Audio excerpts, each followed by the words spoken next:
Alongside all the drama that we've been talking about with Luminosity and EG, they're not the only orgs leaving Rainbow Six, because there's a new scandal in the Latin American Rainbow Six scene where players are suing an org for over $100,000, citing a terrible work environment and yet again, players not being paid. That's going to be Team 1, a Brazilian esports organization that's left their players orgless, but let's start from the beginning. Back in November, one of Team 1's players posted a tweet longer about him leaving the organization, saying that he was supposed to be leaving back in August, and the reasons for his departure were many, but the main thing was to not get used to the imposed routine. And thanks to both CGG and ESPN, the details on why he really left have finally come out. The players were staying in a team house in Sao Paulo where they complained that the house was moldy, the internet was bad, and they didn't have enough food, and apparently it was so hot all the time that they would constantly get headaches. And in response to those players' allegations, the org actually put out a statement that CGG translated for us. They say, Team 1 will not officially comment on the situation involving the Rainbow Six lineup until we have formal positions from everyone involved in the situation. At this time, we affirm that until now, we have not been notified of any labor claim,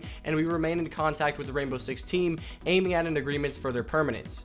As is public knowledge, Team 1 works in the gaming office system and does not interfere in the decisions about housing and daily life of athletes who are professionals hired by the company. We've already affirmed our commitment to the professionalism of the esports market and to the development of a healthy environment so that all players and staff members can exercise their activities. And Team 1 CEO himself had something to say about the players' complaints, because he says that with the players' knowledge, he paid for trips to DreamHack Valencia, the Allied Minor, and a boot camp in Vegas, which cost the organization about $34,000, and he says that the players agreed to a replanning of payments for the prize money that they would earn at those events because of how much the trips cost. And then he says that the players' lack of food and other complaints about the housing was not their fault, or was not the org's fault, but it was actually the players' fault, because it was the players for not renting out the proper accommodation. So now the players are trying to leave the organization, but they'd have to pay a fine of $15,450 per player to break the contract. So they're trying to sue Team 1 for $4,604 in wages, $3,244 in missed prize pool payments,